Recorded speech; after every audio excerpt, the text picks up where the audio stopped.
제가 지식한방에서 가장 우려했던 게 원화를 무제한 공급한다면서 돈을 계속해서 풀게 되면 자칫 원화 가치가 크게 떨어지고 원화가 녹아나면서 휴지가 되는 걸 계속 우려했거든요. 그런데 지금 현재 달러에 대한 원화 환율이 끊임없이 치솟고 있습니다. 한국의 문제점에 대해서는 지금까지 끝없이 얘기를 해왔으니까 이번에는 미국에서 시작된 문제를 말씀드릴까 합니다. 자, 이상한 점이 하나 있죠. 분명히 트럼프가 금리 인하라고 계속 압박을 했고요. 그리고 미국에서도 뭔가 물가가 잡히고 있는 그런 모양새를 보여주고 있는데 여기에 대해서 파월은 추가 금리 인하를 신중하게 결정하겠다 이렇게 말하면서 달러화 가치가 크게 올랐습니다. 물론 우리 원화가 녹아나는 속도는 지금 현재 달러화 가치가 오르는 것보다 훨씬 더 빠른 속도로 원화에 심각한 문제가 생겼는데 일단 글로벌하게 세계적으로도 달러와 가치가 오르고 있기 때문에 도대체 이게 왜 시작된 거고 파월이 현재 두려워하는 것이 무엇인지 그걸 정확하게 짚어보도록 하겠습니다. 파월이 가장 걱정하는 건 제2의 아서번즈가 되는 그런 우려입니다. 자, 아서번즈는 1970년부터 1978년까지 연준 의장을 했던 사람입니다. 아서번즈가 연준 의장을 할 때 미국에서 물가가 크게 오르면서 미국 경제가 뿌리채 흔들린 적이 있었거든요. 자, 이때 아서번즈가 어떤 실수를 했느냐? 1972년에 미국에 대선이 있었습니다. 이때 닉슨 대통령이 재선을 노리고 있었는데요. 닉슨 하면 뭘로 유명하죠? 워터게이트 도청 사건이죠.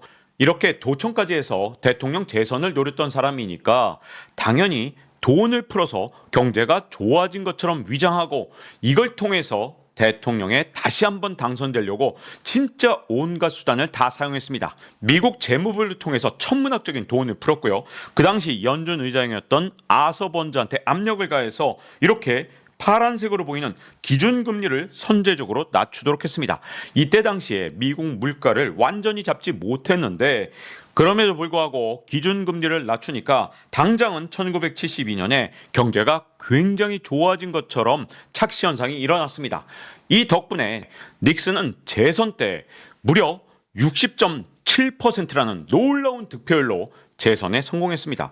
미국 역사상 굉장히 보기 드문 엄청난 득표율이었거든요. 자, 이렇게 높은 득표율의 비밀에는 사실상 아서번즈 연준 의장이 물가를 채 잡지 못한 상태에서 이렇게 과도하게 기준금리를 낮춘 게 아주 큰 역할을 했습니다. 왜 항상 정권은 자기 임기 때 금리를 낮추고 싶어 하느냐? 그리고 중앙은행 총재는 계속해서 무리하게 금리를 낮추려고 하는 가장 큰 이유는 이렇게 금리를 낮추면 당장은 경제가 좋아진 것처럼 위장을 얼마든지 할 수 있기 때문입니다.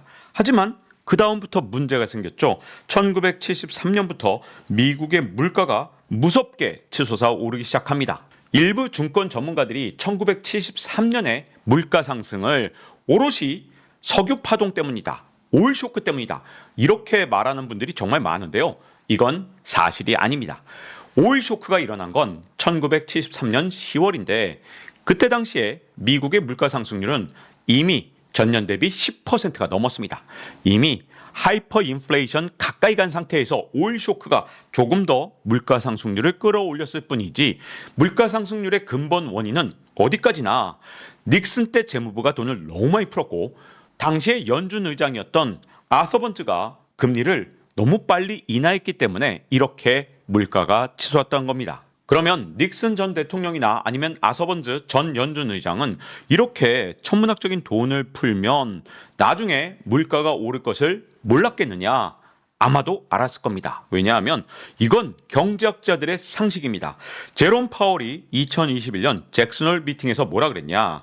금융정책, 통화정책이 물가에 영향을 미치는데 1년 이상의 시차가 있다. 이렇게 말했습니다. 재정정책으로 돈을 풀거나 아니면 통화정책으로 돈을 풀었을 때 통상 12개월에서 18개월의 시차가 있는 겁니다. 지금 환율이 계속해서 치솟아 오르는데 한국은행이 내년에도 금리를 낮추겠다고 굳이 미리 선언을 한 거 이건 자기 임기 때는 물가가 오르지 않고 한 12달 또는 18달 뒤에 물가가 오르니까 내 임기 끝난 다음에 물가 오르는 게 무슨 상관이야? 라고 생각을 했을까 봐 굉장히 우려스러운 대목이 바로 여기에 있습니다. 그런데 이번에는 그 작전이 통하지 않을 겁니다. 왜냐하면 미국은 물가만 걱정하면 되지만 한국은 돈을 풀 때 가장 먼저 반응하는 게 사실상 환율입니다. 그래서 미국은 12달 이상의 시차가 존재하지만 한국은 그거보다 훨씬 시차가 짧아요. 왜냐하면 환율이 급격하게 치솟아 오르면서 수입 물가가 바로 오르게 되고 물가가 6개월 정도 뒤면 다시 튀는 현상이 일어날 수 있는 게 우리 같은 한국 경제의 고질적인 문제입니다. 자, 다시 미국으로 돌아와서 미국에서 어떤 문제가 있느냐? 옐런 재무부 장관이 적극적인 재정 지출을 했다는 거 지금까지 지식한방에서 여러 차례 말씀을 드렸는데요. 이게 2024년에 워낙 많은 돈을 풀었죠. 더군다나 24년 9월부터는 연준도 금리를 인하했습니다. 그러면 12달쯤 뒤에 이게 문제가 된다 그러면 내년 2분기나 3분기부터는 물가가 다시 튈 수 있다는 이런 심각한 문제점을 갖고 있는 거잖아요. 그런데 파월이 이걸 계산해 보니까 자기 임기 때 물가가 다시 튈 가능성이 굉장히 큰 겁니다. 그래서 파월이 지금 차마 금리를 적극적으로 인하하지 못하고 있는 겁니다. 트럼프가 압력을 가하고 있지만 이러다가 자칫하면 아서번드처럼 물가를 다시 끌어올린 그런 못난이 연준 의장이 될까봐 지금 두려움에 사로잡혀 있는 겁니다. 이게 당장 FOMC의 점도표, 즉 미래 금리를 나타내는 이 점도표에도 영향을 미쳐서 원래 내년에 금리를 한 4번 정도 인하해서 1%포인트 정도는 인하하지 않겠느냐 이런 기대가 많았거든요. 그런데 이번에 12월 달에 열린 FOMC 결과에서는 내년에 2번 정도 금리 인하하는 걸로 바뀌었습니다. 그 이유는 FOMC에서 의결권을 갖고 있는 이사들이나 아니면 연은 총재들이 자칫해서 과거의 아서번드처럼 물가를 다시 급등시킨 못난이들이 될까봐 이제는 약간 우려를 하는 모습을 보여주고 있는 거죠. 자, 근데 이상한 점이 있습니다. 지난 40년 동안에는 연준이 또는 FOMC가 어떤 짓을 해도 물가 상승이 없었거든요. 자, 이게 전년 대비 물가 상승률인데 1970년대 아서번드 때는 돈만 풀면 계속해서 물가가 오르는 이런 현상이 계속 반복적으로 일어났습니다. 그런데 81년부터 지난 40년 동안은 물가가 올랐던 적이 거의 없었죠. 물가는 40년이나 계속해서 안정적인 모습을 보였습니다. 그런데 2022년에 물가가 튀었고 지금 현재 FOMC 회의 참가자들이 왜 지금에 와서 물가가 다시 튀는 걸 걱정하느냐? 여기에는 전 세계 물가의 근본적인 변화가 자리 잡고 있습니다. 사실 우리가 지폐라는 걸 발명한 다음에는 항상 인플레이션의 망령이 우리를 쫓아다녔습니다. 우리 동양은요, 1000년 전부터 지폐를 사용했지만 이 지폐를 제대로 악용하는 방법을 잘 알지 못했습니다. 하지만 서양은 달랐습니다. 1661년에 서양 최초의 지폐가 발명됐습니다. 지폐를 처음 발명한 나라는 아마 많은 분들이 영국, 프랑스, 스페인 같은 나라를 떠올리실지 모르겠지만 놀랍게도 스웨덴인데요. 스웨덴이 그때 당시에도 지금처럼 잘 사는 복지 국가였느냐? 전혀 그렇지 않았죠. 너무너무 가난했습니다. 그래서 다른 나라들은 금이나 은을 화폐로 사용했는데 스웨덴은 금이나 은이 이 화폐로 쓰일 만큼 충분하지 않았기 때문에 구리를 사용했습니다. 그런데 구리의 값어치는 그때도 굉장히 쌌기 때문에 어떤 문제가 있었냐? 이 그림에서 보실 수 있는 게 바로 스웨덴에서 사용했던 10 스웨덴 달러짜리 동전입니다. 말이 동전이지. 자, 이 크기를 보세요. 성인이 두 손으로 이렇게 잡고 있어야 이 동전을 들 수 있을 만큼 진짜 어마어마하게 컸습니다. 무게도 아주 무거웠죠. 그래서 스웨덴에서 무슨 거래를 한다는 것은 굉장히 불편한 일이었습니다. 그런데 스웨덴의 한 은행에서 꾀를 냈죠. 그때 스톡홀름 은행 총재 팜스트루스크라는 사람이 아니 이렇게 불편한 구리동전 너무너무 무거운데 이거 쓰지 말고 우리 은행 금고에 맡겨두세요. 그러면 종이로 구리 보관증을 써드리겠습니다. 라고 했던 게 최초의 유럽의 지폐입니다. 자, 어디까지나 구리 보관증이기 때문에 스톡홀름 은행이 갖고 있는 구리만큼의 이 구리 보관증을 찍어냈어야 되는데 근데 인간의 탐욕은 그렇지가 않죠. 이 갖고 있는 구리보다 훨씬 더 많은 양의 지폐, 즉 구리 보관증을 찍어냈습니다. 그래서 스웨덴에서 하이퍼 인플레이션이 일어났습니다. 지폐로 인한 최초의 하이퍼 인플레이션이죠. 그 결과 스웨덴의 국가 재정은 파탄이 났고 스웨덴 사람들은 가난에 허덕일 수밖에 없었습니다. 자, 이렇게 지폐를 쓰는 상황에서 돈을 무제한으로 찍어낸다는 건 사실상 한 나라의 경제를 파탄에 이르게 할 수 있을 만큼 굉장히 위험한 일입니다. 이 때문에 여기에 뿔난 스웨덴 왕가에서 팜스트루스크에 대해서 아주 중형을 선고하라고 압박을 가했고 결국 재판을 통해서 사형 선고를 받았습니다. 물론 나중에 감형을 받으면서 징역형으로 바뀌긴 했는데 이렇게 서양에서는 돈을 무제한으로 찍어내서 경제를 교란시킨 이런 경제사범에 대해서 중형으로 다스렸던 겁니다. 자, 이렇게 서양 기준으로 최초의 지폐를 만든 건 한 360여 년 정도 됐거든요. 그런데 이 중에서 320년은 항상 왕정이나 아니면 정부에서 끊임없이 돈을 찍어냈고 이게 반복적으로 인플레이션을 만들어냈습니다.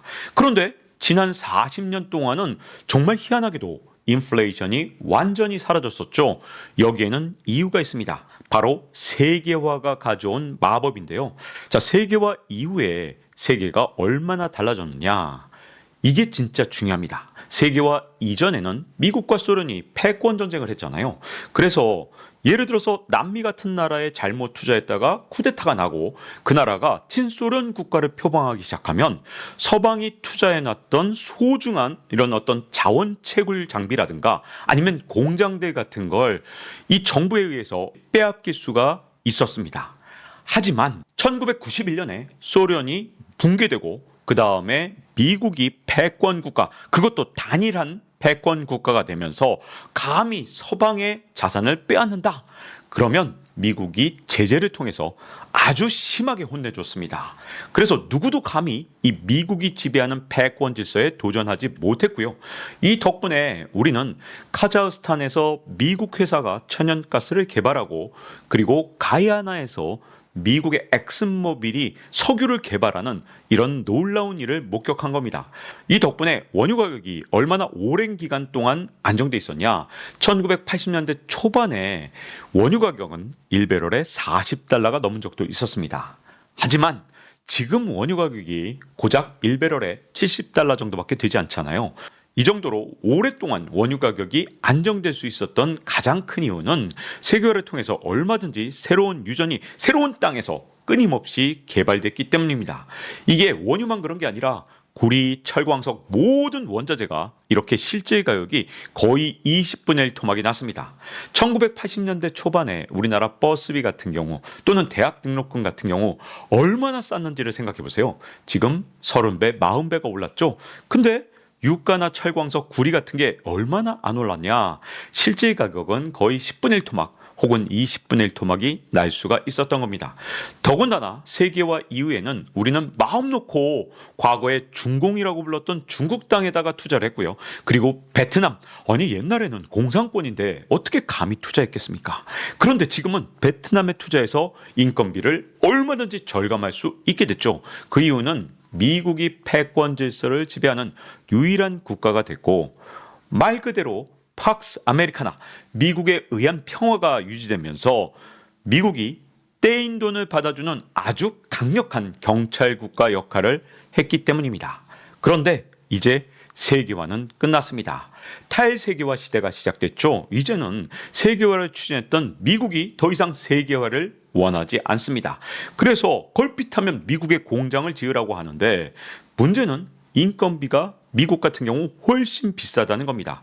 미국은 평균 연봉이 우리나라보다 2배 이상 비싸죠. 우리가 베트남에 지금 공장을 짓는다 그러면 인건비를 10분의 1 또는 30분의 1까지도 절감할 수 있는데 미국의 공장을 지으면 우리나라보다 2배 이상의 인건비를 줘야 됩니다. 그러면 베트남 대신 미국의 공장을 지으면 인건비가 30배 또는 40배 정도 오를 수 있다는 뜻이 되죠. 더군다나 미국의 공장을 짓게 되면 건설 단가부터 시작해서 설비 투자 비용이 훨씬 더 늘어나기 때문에 이것도 비용 상승의 원인이 됩니다. 그런데 이제는 미국이 걸핏하면 자기 땅에 지으라고 하니까 전 세계 많은 공장들이 그 비용을 감수하고 미국 땅에다가 공장을 지었습니다. 이것 때문에 걸핏하면 이제 물가가 오르는 세상이 됐고요. 자, 그렇다면 무조건 물가가 튀느냐? 그렇지 않죠. 1970년대에도 물가가 올랐다 떨어졌다 계속했는데 왜 그랬냐? 연준이 돈을 풀면 물가가 오르고 긴축을 하면 물가가 떨어지는 이런 현상이 일어났습니다. 이게 3년 반마다 일어났거든요. 앞으로 탈세계화 시대에는 이제 연준이 돈을 풀면 물가가 다시 뛰고 연준이 긴축을 해야 물가를 잡을 수 있는 1980년 이전의 세상으로 돌아간 겁니다. 이걸 너무나도 잘 아는 이 파월 의장이라든가 아니면 FOMC 회의 참가자들이 이제 섣불리 돈을 풀었다가 물가가 또 뛰어오를까봐 지금 우려를 하고 있는 겁니다. 그래서 내년에 4번 정도 금리 인하할 거라고 기대를 했었는데 웬걸 2번밖에 금리 인하를 못할 것 같다라고 하는 이유는 이렇게 세계 경제 질서가 근본적으로 바뀐 게 가장 큰 원인입니다. 제가 이미 2022년에 발간한 자이언트 임팩트에서 이 얘기를 충분히 해놨고요. 이번에 새로 2024년에 쓴 트럼프 2.0 시대에도 이 물가 문제에 대해서 아주 심층적으로 다뤄놨습니다. 그럼에도 불구하고 한국은행은 생각이 있는 건지 없는 건지 이 와중에 금리를 낮추고 계속 돈 찍겠다고 선언을 하는 바람에 우리나라 원화 가치가 지금 녹아나고 있는 겁니다. 파월이 걱정하는 두 번째 문제는 기준금리를 낮췄는데도 불구하고 시장금리가 치솟는 겁니다. 여러분, 우리가 기준금리 인하하는데 엄청나게 관심을 갖고 있죠. 근데 기준금리라는 게 뭘까요? 이게 나라마다 기준은 좀 다르지만 만기가 아주 짧은 초단기 금리를 그 나라의 기준금리로 삼는 경우가 굉장히 많습니다. 미국도 초단기 금리를 기준금리로 삼고 있는데 이 하루짜리 금리를 연준에서 낮췄다고 해서 이게 경제에 곧바로 영향을 미치는 게 아닙니다. 기준금리를 낮추면 이게 시장금리가 뭐 3개월짜리, 6개월짜리, 10년짜리, 30년짜리 이런 것들이 차례로 같이 낮아지면서 시장에 영향을 미치도록 연준이 영향을 미치는 그런 게 바로 기준금리 인하인데 근데 웬걸?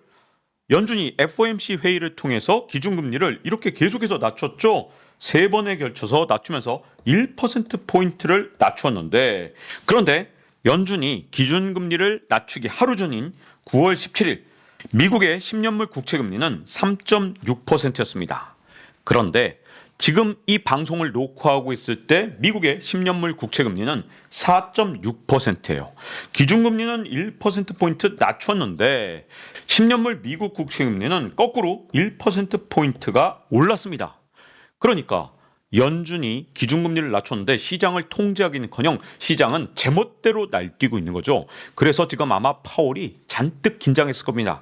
이제 연준에서 FOMC를 통해서 기준금리를 아무리 낮춰도 시장금리가 낮아지긴커녕 연준 따위 무시해버리고 이렇게 시장금리가 치솟아 오르는 현상이 일어난 거죠. 그렇다면 연준이 더 이상 시장을 통제할 수 없을 것 같다. 이런 우려가 나올 수밖에 없습니다. 자, 이렇게 연준에서 아무리 기준금리를 낮춰도 시장금리가 튀어오르는 현상을 뭐라고 부르느냐? 채권 자경단이 활동하기 시작했다. 이렇게 말하거든요. 채권 자경단이라는 게 뭐 따로 있는 건 아닌데도 불구하고 채권 자경단으로 불리는 이유는 마치 무슨 집단이 있는 것처럼 단체 행동을 한다는 거예요. 시장의 원리에 의해서 이게 뭐가 잘못됐다라고 생각하면 연준이 아무리 금리를 낮춰도 국채를 집어 던져서 국채 금리가 올라가는 현상 이걸 채권 자경단이라고 부르는데 자, 왜 이렇게 채권을 집어 던지느냐?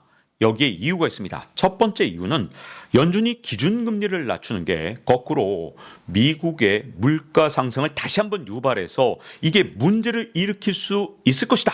이런 우려가 커지면서 채권을 집어던지니까 금리가 치솟아 오른 측면이 있고요. 또 하나는 앞으로 미국에서 국채를 대량으로 발행할 가능성이 굉장히 높기 때문에 기준금리를 아무리 낮춰도 이 채권을 갖고 있는 사람들이 불안감에 시달리고 있기 때문입니다. 자, 여기 화면에 보이는 그래프는 올해 초에 파이낸셜 타임스가 그렸던 그래프인데요. 자, 여기 본드라는 건 20년이 넘는 장기 국채 발행을 뜻합니다. 근데 원래는 24년에 장기 국채를 왕창 이렇게 발행을 했어야 되거든요. 그런데 옐런 미국 재무부 장관은 그동안 자기 임기 동안 이렇게 장기 국채 발행을 극도로 억제해 왔습니다. 그런데 앞으로 2025년이 되면 그동안 발행하지 않았던 이 장기 국채를 왕창 발행해야 되는 상황이 올 수밖에 없거든요. 그러다 보니 본드 20년물이나 30년물 또는 노트 2년물 또는 뭐 5년물, 10년물 이런 국채 중장기 국채의 발행이 앞으로 크게 늘어날 수밖에 없습니다. 그러면 이걸 도대체 누가 사주겠느냐라는 걱정을 하니까 끊임없이 미국 국채 금리가 현재 오르고 있는 겁니다. 그리고 파월 스스로도 말했던 게 뭐냐? 트럼프 정책의 불확실성을 걱정하고 있죠. 트럼프의 경제 정책 중에 이 세 가지 정책은 앞으로 인플레이션을 유발할 가능성이 굉장히 큰데요. 관세를 왕창 높인다. 그러면 수입 물가가 올라가서 물가가 오를 수 있습니다. 그리고 감세 정책. 자, 세금을 깎아주는 것도 왜 문제가 되느냐? 그러면 사람들이 돈이 더 많이 생기잖아요. 그래서 지출을 늘리게 되면 역시 인플레이션을 유발할 수 있습니다. 마지막으로 이민 정책. 요것도 이번에는 문제가 될 수 있는데 여기에는 이유가 있습니다. 자, 트럼프 일기 때 트럼프는 이민을 다 막아버렸습니다. 불법 이민만 막겠다고 했지만 합법 이민자도 트럼프가 취임하기 전인 2016년에 125만 명 정도 됐는데 이게 2021년에는 37만 명으로 대폭 줄었어요. 그래서 불법 이민, 합법 이민 다 합치면 적어도 트럼프 임기 동안 600만 명 이상이 줄었다. 이런 얘기가 있거든요. 그런데 트럼프 일기 때는 이게 곧바로 임금 상승으로 가지 않았습니다. 왜냐? 2016년만 해도 15세부터 64세까지 인구, 즉 생산 연령 인구가 전체 인구에서 차지하는 비중이 그래도 63% 정도는 됐었거든요. 그런데 문제는 트럼프 2기 때는 이 비중이 크게 떨어진 상태입니다. 그래서 이번에 이민자들을 막게 되면 당장의 인건비 상승으로 이어질 가능성이 있습니다. 더군다나 트럼프는 1기 때 자기가 불법 이민, 합법 이민 다 막았는데도 불구하고 인건비가 오르지 않는 것을 이미 경험했잖아요. 그래서 이번에도 문제가 없을 것이다. 이렇게 속단할 가능성이 있거든요. 이런 인구 구조의 변화까지 면밀하게 같이 검토하지 않는다면 아마도 1기 때의 성공을 또 한 번 반복하려고 할 가능성이 굉장히 크고요. 이거는 미국에서 인건비 상승이 물가 상승을 가져오고 물가가 다시 인건비를 상승하게 만드는 이런 악순환을 일으킬 가능성이 상당히 있습니다. 그래서 파월이 트럼프 2기 때 과연 어떤 정책을 진짜로 쓸 건지 좀 두고 보자라고 하는 겁니다. 트럼프가 이런 여러 가지 사정들을 다 감안해서 정책을 좀 온건하게 마일드하게 쓴다면 큰 문제가 없겠지만 혹시라도 이 과격한 정책을 쓰면 미국의 물가가 다시 튈 수 있고 이런 상황에서 미국의 금리를 크게 끌어내리면 이게 나중에 12달쯤 뒤에 미국의 물가를 크게 올릴 수도 있기 때문에 파월이 이런 정책적 불확실성을 두려워하는 겁니다. 자, 그래서 저는 지금의 한국은행이나 기재부가 잘 이해가 가지 않습니다. 자, 지금 한국은행은요, 내년에 금리를 낮추겠다고 이미 예고한 셈이 됐죠. 그런데 문제가 뭐냐면 우리나라처럼 소규모 개방 경제는 금리를 아무리 낮추고 돈을 풀어도 이게 환율 때문에 또는 금리 격차 때문에 우리나라 자본시장에서 돈이 한꺼번에 썰물처럼 빠져나갈 수 있다는 겁니다. 그래서 금리를 낮춰서 금융 완화를 하는 것보다 오히려 부작용이 더 큰 경우가 굉장히 많거든요. 그런데 우리나라에서 계속해서 어떤 일이 일어나고 있느냐? 자, 10년물 국채 금리를 한번 미국과 한국을 비교해 볼게요. 미국은 4.6%, 한국은 2.9%입니다. 자, 해외 투자자 입장에서 어떤 바보가 한국에 적극적으로 투자하려고 그럴까요? 미국의 달러가 훨씬 더 믿을 만한데 그쪽은 금리를 4.6% 주고 한국은 2.9%밖에 주지 않는다. 그러니 계속해서 돈이 빠져나가는 거죠. 문제는 이 금리 격차가 점점 더 벌어지면서 우리나라 원화 가치가 그야말로 녹아나는 현상이 일어나고 있는 겁니다. 제가 계속 지식한방에서 아니 1,300원일 때 왜 자꾸 개입하느냐, 지금 외화를 아껴야지 라고 강조를 했고, 그리고 비상계엄 사태 이후에도 제가 계속 걱정했잖아요. 우리가 개입할 수 있는 돈의 한계가 있는데 왜 이걸 1,300원대까지 억지로 끌어내렸냐. 자, 12월 5일 같은 경우에 1,300원대까지 억지로 끌어내린 거 여러분들 보이시죠? 그런데 이해가 안 가는 건 12월 14일에 탄핵이 된 다음부터 그 다음부터는 외환시장 그냥 손 놓고 보고 있습니다. 정치적 고려 없이 대한민국 경제만 생각했다면 어떻게 했어야 되는지 누구나 알 수 있는 이런 문제에 대해서 제발 더 이상 이제 정치적으로 휘둘리지 말고 정말 엄정하게 대한민국의 미래만 생각하면서 통화정책, 재정정책, 그리고 외환시장 개입을 정말 진짜 국가를 생각하는 마음으로 해줬으면 하는 그런 바람입니다. 박종훈의 지식한방 이제 마칠 시간이 됐습니다. 다음 시간에 뵙겠습니다.